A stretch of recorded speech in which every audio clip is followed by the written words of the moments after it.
मेरा नाम दामोदर तुरी है।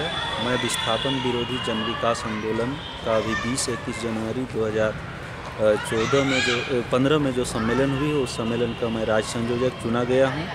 और आज जो विस्थापन की समस्या झारखंड सहित पूरे भारत में है, इसको अगर आप देखें कि 1947 से लेकर के अब तक झारखंड में 50 से 60 लाख लोग डैम से, कारखाना से और खनन से विस्थापित हुए हैं। इन विस्थापितों का 20% लोगों को ही इसमें नौकरी, मुआवजा और पुनर्वास मिली है। और जो जिनका संख्या बहुत बड़ा है, उनकी तो पुनर्वास, मुआवजा, नौकरी नहीं मिली, बल्कि उनकी जीवन स्थिति और बद से बदतर हुई है। और लगभग पूरे देश की यही है। आप अगर नेहरू काल से लेके अभी तक देखें, जैसे कि हम जानते हैं भारत विश्व का सबसे बड़ा लोकतांत्रिक देश है और विकास के नारे के साथ ही नेहरू से लेके अभी तक जो विकास का नारा दिया है, उसमें भारत की 80% जनसंख्या का मतलब विकास के नाम पर उसका विस्थापन हुआ है और उसका जीवन स्थिति आज भी बद से बदतर है। ये एक संवैधानिक संकट है।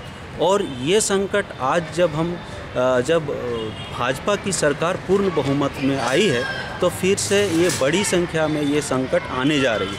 जिस तरह आज देश के प्रधानमंत्री बोल रहे हैं और कॉरपोरेट घराने पूरे सिस्टम को संचालित कर रहे हैं, आदिवासियों की जल जंगल ज़मीन को वो जिस तरह छीनने के लिए ला रहे हैं और जो विकास की नारा दी जा रही है, इस विकास में एक बार फिर बड़े पैमाने में लोग विस्थापित होंगे और खानाबदोश होंगे, जैसे पहले हुए हैं। उनकी जो जीविका का संसाधन है, जल जंगल ज़मीन, वो छीन जाएगा। देश आज़ाद होने के पहले से हमारे जो आदिवासी हैं, झारखंडी हैं, मूलवासी हैं, वे अपने जल जंगल ज़मीन बचाने का उनका विरासत है। बिरसा मुंडा, सिद्धू कान्हू, फूलो झानो, चांद भैरव से लेकर अब तक लड़ते रहे।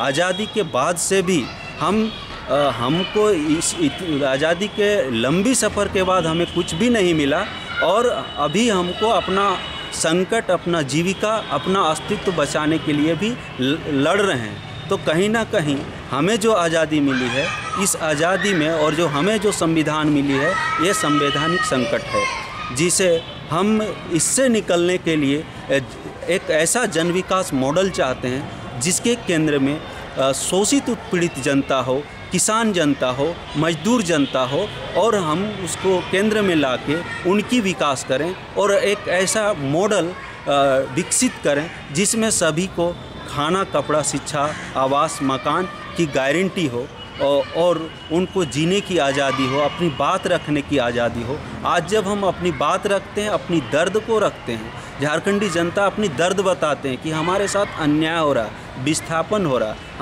हमको शिक्षा, चिकित्सा की सुविधाएं नहीं मिल रही, खेत को पानी नहीं मिल रही, रोज़गार नहीं मिल रहे। हम जब दर्द बताते हैं तो यहाँ के जो 6000 आदिवासी जेलों में बंद है, उसका सिर्फ दोष ये है कि वो अपने दर्द को रखते हैं, वो अपना दर्द बताते हैं कि ये हमारा दर्द है, विस्थापन है, हमारा जल जंगल ज़मीन की लूट है। इस लूट को बताने से उनको नक्सली, उग्रवादी बोल के गिरफ्तार की जाती है झूठे मुकदमों में। और अभी झारखंड में 6000 आदिवासी जेलों में बंद है। हम उनके रिहाई का भी मांग करते हैं। इस देश में जो सबसे बड़ा लोकतांत्रिक देश है, जहां इतने लोगों को झूठे मुकदमे में आप फंसा करके रखे हैं, इसमें ज़्यादातर लोग आदिवासी लोग हैं जो गांव में रहते हैं, जो जल जंगल ज़मीन में जिनका जीविका निर्भर करता है। तो मैं इस सम्मेलन में उनका भी मैं रिहाई का मांग किया हूं।